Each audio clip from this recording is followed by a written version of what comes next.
Good morning guys. আজকে Sunday আর আজকে আমি সকাল এখন বাজে 7টা আর 7টার সময় কিন্তু আমরা উঠেছি এখন। আর আমি আজকে সানডেতে রুমের মধ্যে কি কি করে থাকি, যেহেতু আমি কলকাতাতে রয়েছি, কলকাতার একটা হোস্টেলে রয়েছি, 4-5 জন বন্ধু মিলে রয়েছি। আর সেই 4-5 জন বন্ধু এখন 3জন বাড়িতে গেছে, একজন আছে এখন রুমের মধ্যে। কিন্তু আমি আজকে সারাদিন যা যা করে থাকি তা কিন্তু আজকে এই ভিডিওতে শেয়ার করব। আমি জানি চ্যানেলে কিন্তু অনেক দিন থেকে ভিডিও আসেনি, তো আজকে একটা ভিডিও বানাচ্ছি। আর আজকে সানডেতে আমি আজকে রুমের মধ্যে থাকবো, সমস্ত কিছু A to Z তুলে ধরবো, কী করে থাকি সানডেতে, আমার কী কাজও থাকে সেগুলো তোমাদের দেখাবো। আমি এখন বাড়ির ছাদেতে রয়েছে আর আজকে সূর্য কিন্তু বেশ প্রখরভাবে পড়েছে। আর আজকে যেহেতু সানডে ছিল আর সেই জন্য আজকে কিন্তু বিছানায় পড়ে পড়ে ল্যাদ খাচ্ছিলাম এতক্ষণ। তো গিয়ে এখন ব্রাশ করবো।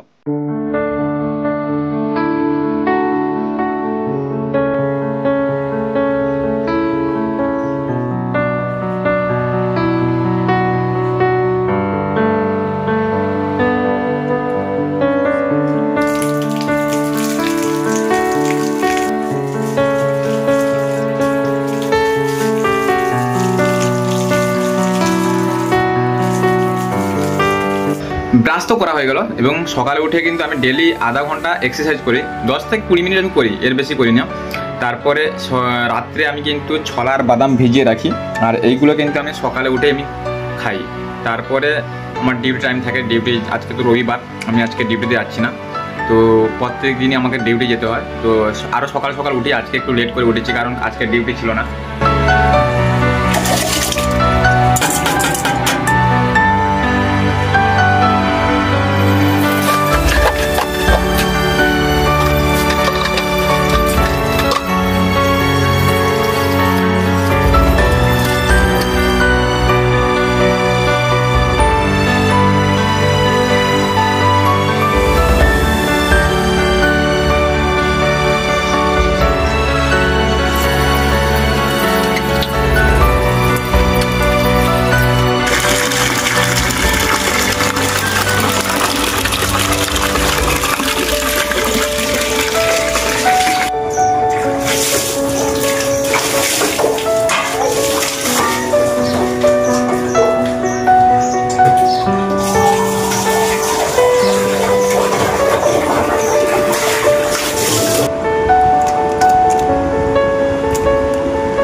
বিকাল টাইমে এখন বেরিয়েছি সাইকেলটা নিয়ে দুজন, আর এখন পণ্যশ্রী লেকের দিকে যাচ্ছি।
সাইকেলটা নিয়ে বেরিয়েছি, হ্যাঁ, শহরের কলকাতার রাস্তায় আমরা সাইকেল চালাচ্ছি এখন। আমরা জানি না আমরা নিজেরা কোথায় যাব, তো আমরা যেখানে মন চাইছে সেখানটাই চলে যাচ্ছি। সাইকেলটা কিন্তু কল্যাণ চালাচ্ছে, রাস্তা পুরো জাম।